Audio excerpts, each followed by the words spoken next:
Hi guys, this is Darth Deuces. Welcome to another Star Wars The Black Series 6-inch action figure review. And today we're going to be taking a look at Kanan Jarrus from the newest wave of the Black Series 6-inch line.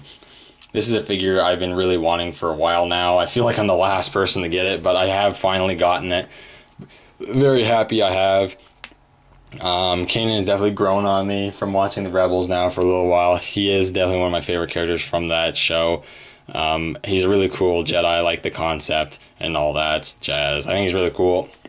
And we're going to take a look at his action figure here right now. So let's take a quick look at the packaging before we get into the actual figure. So here he is in the packaging. He looks pretty nice. So you got the Stars of the Black Series with the red backdrop. And you got the figure in there. Got an image of Kanan there. Kanan Jarrus, number 19. Kanan. Then a little bio that says Kanan Jarrus survived the Emperor's Purge, going underground for years and hiding the truth about the Jedi he really was. He was a leader among the Ghost Crew, and with the emergence of the Force-sensitive Ezra, once again embraced his identity as a Jedi Knight. So, really cool. I can't wait to see what happens with him in Season 3. But, anyways, let's crack this guy open and take a closer look at this awesome looking figure. So now I got Kanan out of the packaging, and this is a really nice figure. I really like this figure. I like the idea what they're doing. They did it in the Vintage Collection when they released some Clone Wars characters. It's basically a realistic take on the Rebels characters if they had appeared in the movies or whatever. I really like that. And this guy turned out great. I really like this figure. Now we'll take a closer look at his sculpt and paint detail.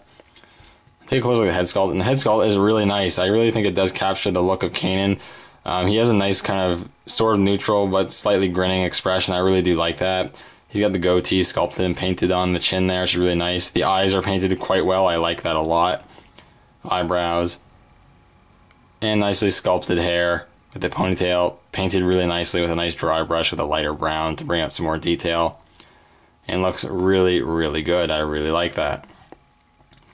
He's got his shirt here, which is really nice. Got a really nice sculpted texture. You can see that on camera there. It looks really nice. And you got the sculpt and ripples. Got the sleeve of the left arm with the glove and a gripping sculpted hand. You have the armor piece, which has the sculpted bandolier on there. And the armor I really like the look of this. You got some nice silver detailing to make it look scuffed up and worn. You got the nice sort of emblem, which I'm not 100% sure what this is supposed to be, but it looks really cool and it's scuffed up too, make it look worn. Nice silver dry brushing on it. The black body glove underneath looks really good. Just really nice looking. This hand is sculpted with a trigger finger for his gun. You got the belt here. It's a pretty standard belt. You got the hole shear, which I really like a lot, nicely sculpted to store his pistol in. And then you got the sculpted strap on the bottom. It is glued on at the bottom there. And despite it being sculpted, it really does not hinder a whole lot of articulation, which is really nice. It's quite a pliable plastic.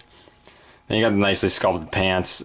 Got some nice sculpted detail. The sculpting work on this figure is really nicely done. You got the armored boots there. It's really cool. Knee pads look nice. The boots look nice as well. Some nice paint work. And the shoes look really good. And overall, it's a really good looking figure. I really have no complaints. The head sculpt's awesome. Everything's just pretty awesome about this figure. I like it a lot. No real complaints from me there.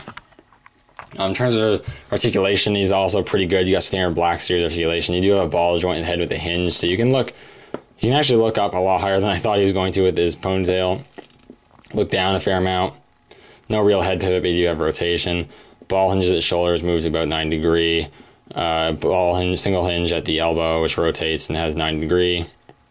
Hinges at the wrist, which unfortunately again do the in and out, which I really wish they didn't. I wish they did that, but meh, whatever.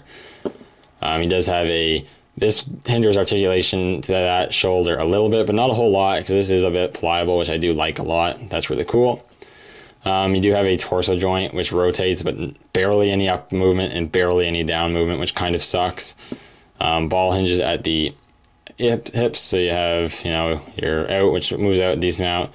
This one moves out about the same amount, which is really nice. He kicks out a decent amount, not really back. Swivels at the bicep, double hinges at the knees, and hinges at the ankles with that nice rocker joint. So you can get him in some pretty cool poses. In terms of accessories, he comes with a couple accessories, first of which being his blaster pistol, which is really nice. It's the style of the Jabba's Skiff Guard pistol. I believe it's in Battlefront. It's called the DL-18.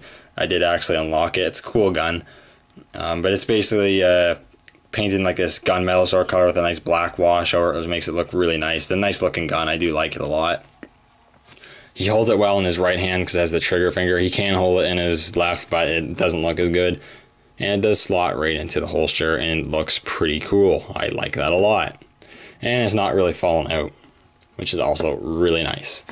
And then the last accessory is his lightsaber, which has a nice blue blade on it. A bit thick, actually, compared to the Luke Skywalker in the same wave. He has the hilt, which is really cool. It is quite gummy, which kind of sucks, but it's not too bad. It does have a loop, so you can hook it to a hook. And it's really cool. Nice sculpting. Got some different paint. You got some darker grays and the gray gunmetal sort of color. My blade's a little warped. I'm going to have to kind of shape it again, but it's not too bad. And then you can remove the blade. And then the lightsaber also, like in the show, splits into 2 pieces, which is a really awesome feature. And so you can store it like he does in the show. And you can just clip that on there. And clip that on there, and you can store his lightsaber like in the show. And I think that is really, really cool that they added that feature. That is awesome, and it looks really good. I like that a lot. If you want, you can keep this on and just keep it plugged in like that if you want. You can take that, plug it in like that if you want. You know, just a lot of really cool features on this figure. Great accessories, good articulation for the most part, and great sculpting and paint. This is definitely an awesome addition to the Black Series. If you're a fan of Rebels, and definitely if you're a collector of the Black Series line, highly recommend you pick this guy up. This guy is a must. He is very cool. I really, really like this figure. He's quickly becoming one of my favorite Black Series figures.